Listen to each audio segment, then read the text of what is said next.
Welcome back, everyone, to a brand new box office breakdown show here on Max Talks Movies. My name is Max Denenberg. Today, we're breaking down the box office from this past previous weekend, which was May the 3rd to May 5th, which included the May the 4th Star Wars holiday that we'll be talking about heavily in this box office breakdown show. We'll also break down the 2024 worldwide and domestic numbers for the year so far and what's upcoming at the box office this upcoming weekend. So I'm Max Denenberg. Welcome back to Max Talks Movies. If you're new to the channel, please subscribe, ring that bell. I talk box office, movies, and TV every single week. So please subscribe, ring the bell. More videos coming daily here on the YouTube channel. Comment down below.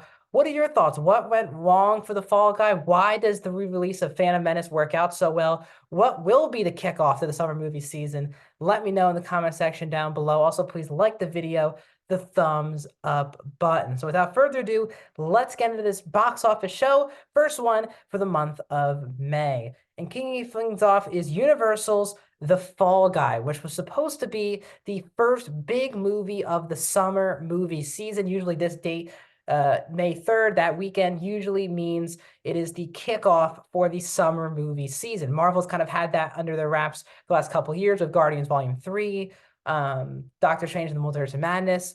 Even both Infinity War and Endgame were released around this time. But now it is The Fall Guy. This date was originally supposed to be for Deadpool and Wolverine, but due to the actors' strike, the movie for more reshoots, the movie pushed itself to July, and nobody took this opening date to start the summer. And Fall Guy came in, trying to boost post-Ken Ryan Gosling back into really becoming a movie star. But sadly, a bad weekend at the office for The Fall Guy. It opens to $27.7 million on a nearly $130 million budget. This is a huge blow, both for Universal, for David Leitch, and for Ryan Gosling. Now, yes, Emily Blunt is obviously the co-star of this movie, but no offense to her, the movie was sold a lot more off of the Ryan Gosling element of the movie than hers. I think her career, she'll be just fine. She won't be hurt by this. She's, again, both these actors, in general, though, these lead actors have not been known to put butts in seats by themselves in the movie theater. And Ryan Gosling, I think, was one of my favorite actors and a lot of people's favorite actors. He has struggled at the box office as a leading man his entire career. Nice Guys didn't do very well. Blade Runner 2049 really didn't do anything. A lot of his movies just struggle at the box office. But everyone thought post Barbie, when he was for everyone the standout of that film, he was everywhere. He got an Oscar nomination for it. He did the Ken song at the Oscars.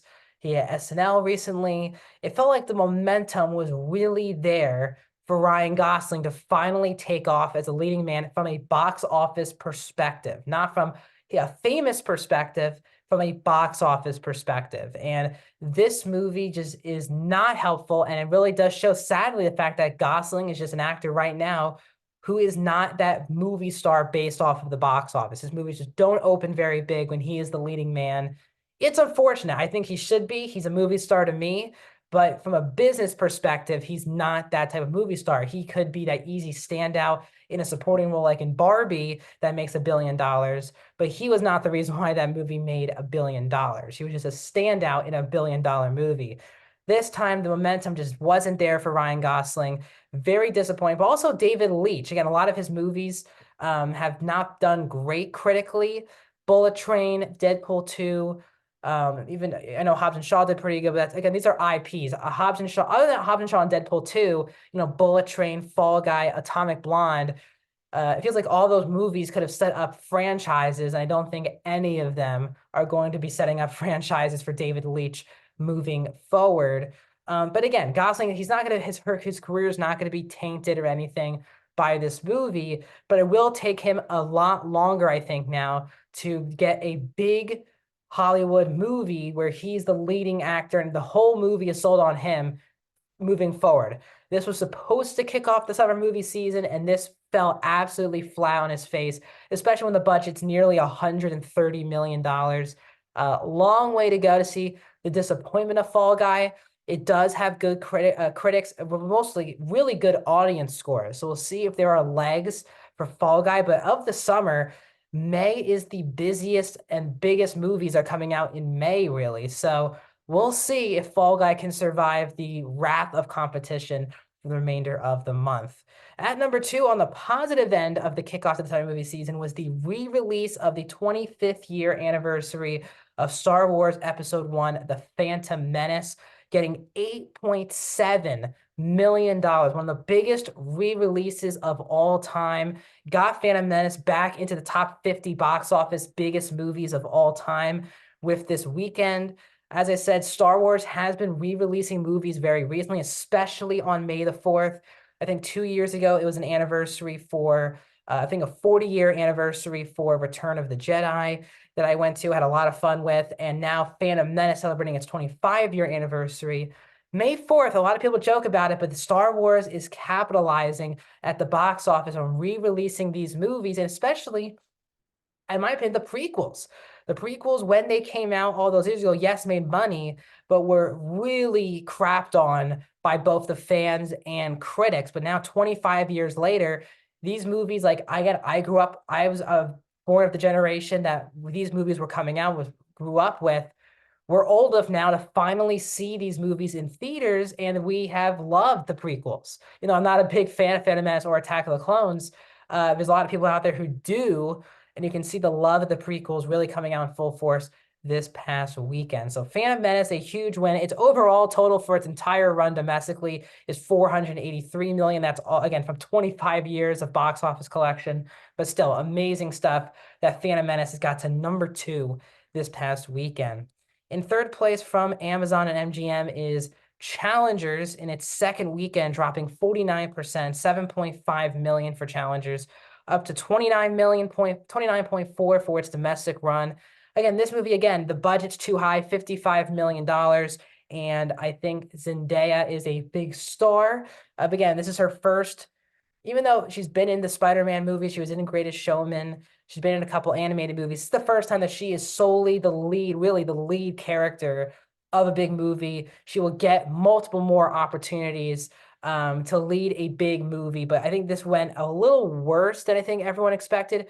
Challengers is doing very solidly, both critics and audience wise, but not great. I think the legacy for this movie will be if it lasts to award season in months down the line.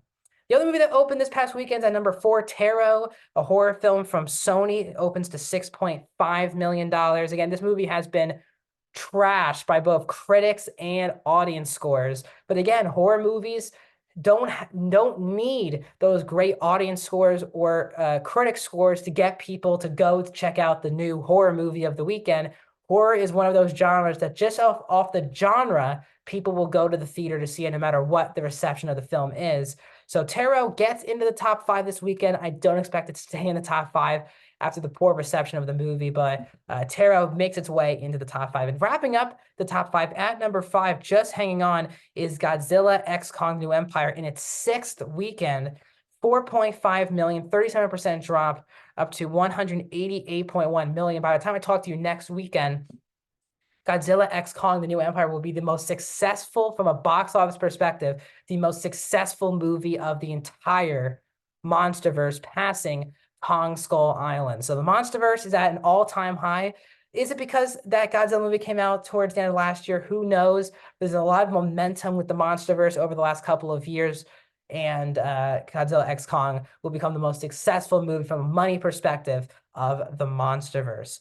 Kicking off so far, the 2024 domestic so far this year, again, Doom Part 2 is number 1 by $97 million, 281.3, to Kung Fu Panda 4's 188.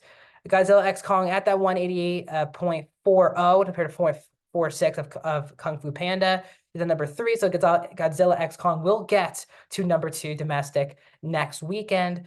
Ghostbusters Frozen Empire is at 110, number 4. Those are the only 4 movies that are into the $100 million club. And wrapping up the top 10 is Bob Marley, One Love, Mean Girls, The Beekeeper, Civil War, Argyle, and Madam Web. Moving into the worldwide numbers so far this year, Doom Part 2, the biggest movie of the year, over $100 million over number 2, $708 million. Doom Part 2 clearing the $700 million benchmark. Just an amazing achievement for Warner Brothers and that franchise. Doom Part 3 seems to be on its way. Godzilla X Kong is at number 2, 547 worldwide. Kung Fu Panda 4 is number 3 worldwide at 521. 4 Chinese films are 4 through 7, and wrapping up the top 10 worldwide is Ghostbusters Frozen Empire number 8 with 195. Bob Marley One Love number 9 with 176, and at number 10 is The Beekeeper with 152 million. So the big new movie coming out this weekend is The Kingdom of the Planet of the Apes, the 4th film in this new era of the Planet of the Apes franchise. Again, first Planet of the Apes movie again in this franchise since War for the Planet of the Apes, which came out in 2017. So the question is this franchise still alive? This is under the 20th Century Fox logo, which means it's under Disney. So it will be interesting to see, can Kingdom of the Planet of the Apes bring back the Apes franchise, and will they make more, or will it be another summer 2024 disappointment? Can Kingdom of the Planet of the Apes kick off the summer movie season? Let me know in the comment section down below. More reviews coming out this week, and I'll see you guys.